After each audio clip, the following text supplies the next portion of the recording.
اب یہاں مسلمانوں کی سنت کا بیان ہے، صحابہ کرام کی۔ میرے اور آپ کے لیے نبی کریم صلی اللہ علیہ وسلم کا طرز عمل سنت ہے۔ پھر صحابہ نے چونکہ آپ کو دیکھ کر طرز عمل اپنایا ہے، تو صحابہ کا طرز عمل بھی ہمارے لیے اسوہ حسنہ ہے۔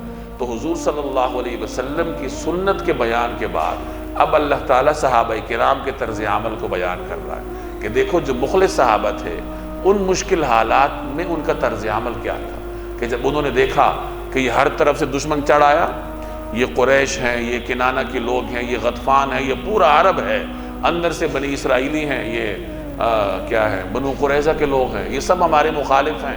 تو صحابہ کرام نے اس موقع پر کہا کہ اللہ اور اس کے رسول نے ہم سے جو وعدہ کیا تھا، اللہ نے وہ سچ کر دکھایا۔ یعنی یہ حضور علیہ السلام کی پیشن گوئی تھی کہ پورا عرب تمہارے مخالف ہوگا، تو پورا عرب ہمارے مخالف ہو گیا، چڑھ آیا ہمارے اوپر۔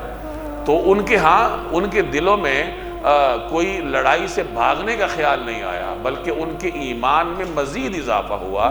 یہ طرز عمل ہے صحابہ کا۔ تو گویا مسلمان کو بھی ایسا ہونا چاہیے کہ مشکل حالات میں وہ حضور صلی اللہ علیہ وسلم کے اسوہ حسنہ پر عمل کر کے اپنے ایمان میں مزید اضافہ کرے۔